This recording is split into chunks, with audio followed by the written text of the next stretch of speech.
audience, now is the time. You all set? All right. First up, I am proud to introduce Ethan. There are many things I appreciate about Ethan. He's funny, he's a conscientious student, but the thing I appreciate most about him is that he's always brave enough to ask the question that's on everyone's mind that no one wants to ask. Whether it's about dress down days or using the hotspot on your phone when the Wi-Fi's out, I can guarantee that Ethan is going to ask the question.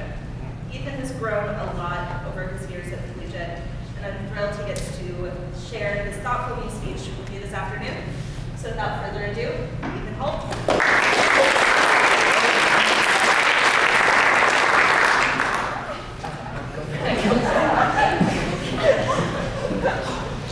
Hi, my name is Ethan Holt. I was born in Louisville, Kentucky on July 24th, 2011.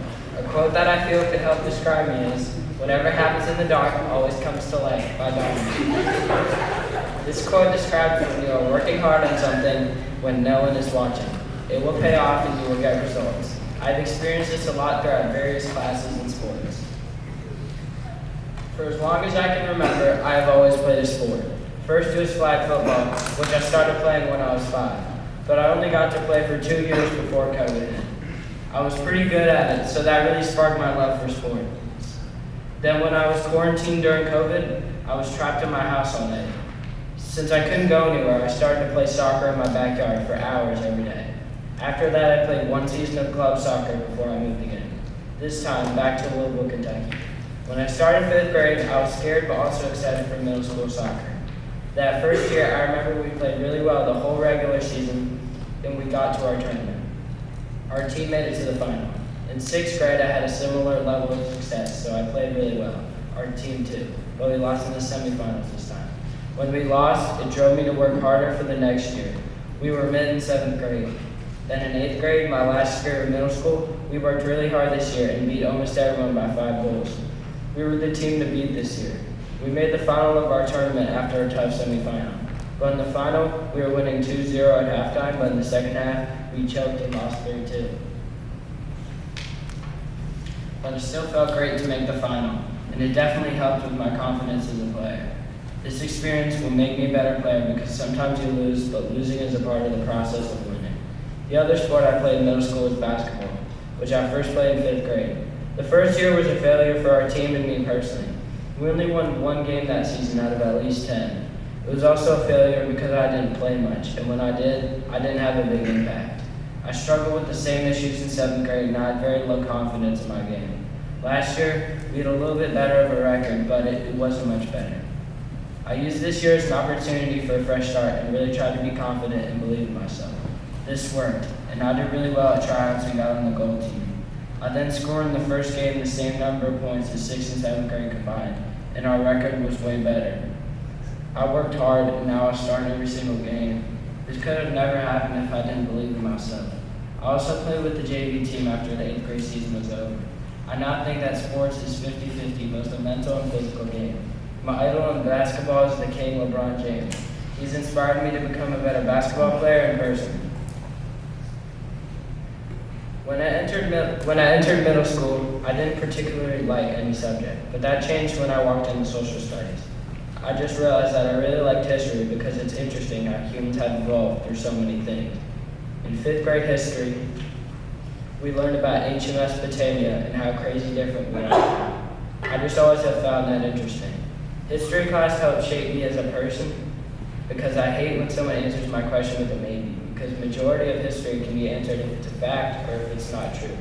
I don't know why, but it just drives me crazy. I also found a lot of things we did in history class to be fun. Like in 5th grade, when we did this thing where we learned about the Mayans and the Persians.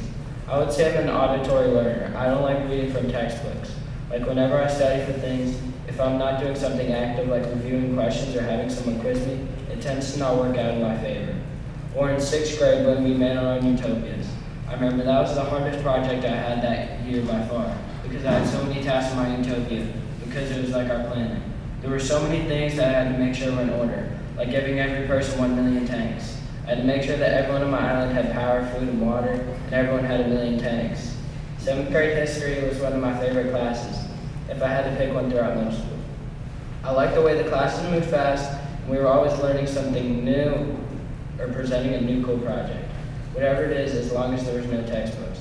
This helped me learn because I had no time to mess around, so I learned a lot. My favorite projects were definitely the podcast and the age exploration project. I liked the podcast because it was creative and I could work with my friends, and I think it was pretty fun interviewing people. I liked the age of exploration project because I learned about a sailor, which is pretty cool. I learned about all the voyages he went on and how he traveled from continent to continent. Now it is my final year of history, and the thing I like the most about history class this year is when we play cahoots. I always find it pretty fun.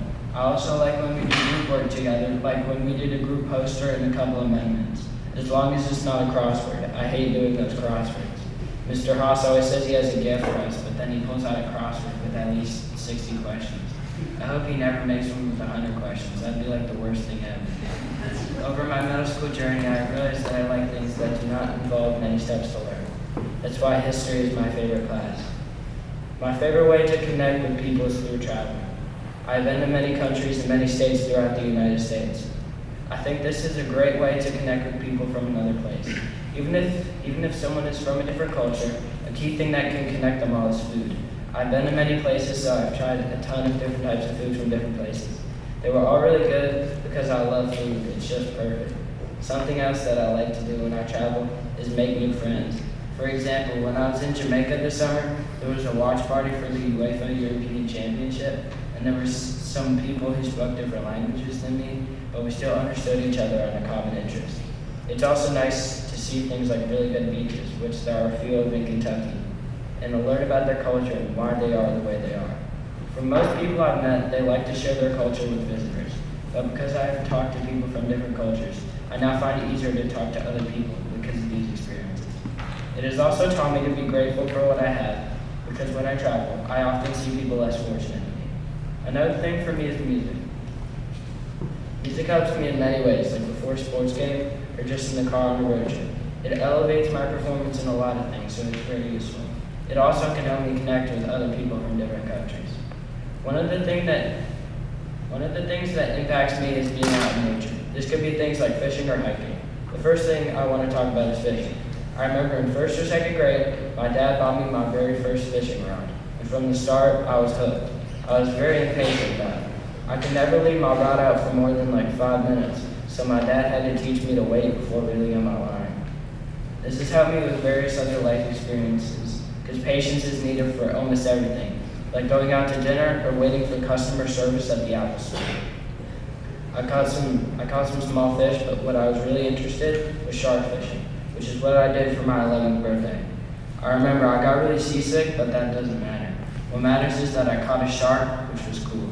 I haven't had much time to fish recently, but I'm hoping to pick it back up. Something else that I really like to do is to hike. I have been to so many national parks that I lost count. One of my favorite ones was Yellowstone because of the geysers, which I thought was very cool. Another thing that I like about hiking is that it's very quiet, very peaceful, and there's nothing to distract you. Like you're all by yourself or with your family, and there's no outside noise. This is something that I really like, and it doesn't really involve anyone else. Overall, these experiences have definitely made me grow. I would like to dedicate this speech to Miss Ewing, Zach, and LeBron James. First, Miss Ewing. You shaped me not only to like history, but as a person as well. You made sure to help me not get into trouble. I'm very grateful to you for being my teacher. Next, Zach. You've been my best friend since 5th grade, and you are a very loyal friend. And we have so many great memories together. Even though we've gotten in trouble about 6-7 times. If I'm in a bad mood, you make sure to make me laugh. Lastly, LeBron James. I know you're not here right now, but you are an inspiration in everything I do. I could go on and on about how much I like you, but I have to keep this brief. Thank you, LeBron James.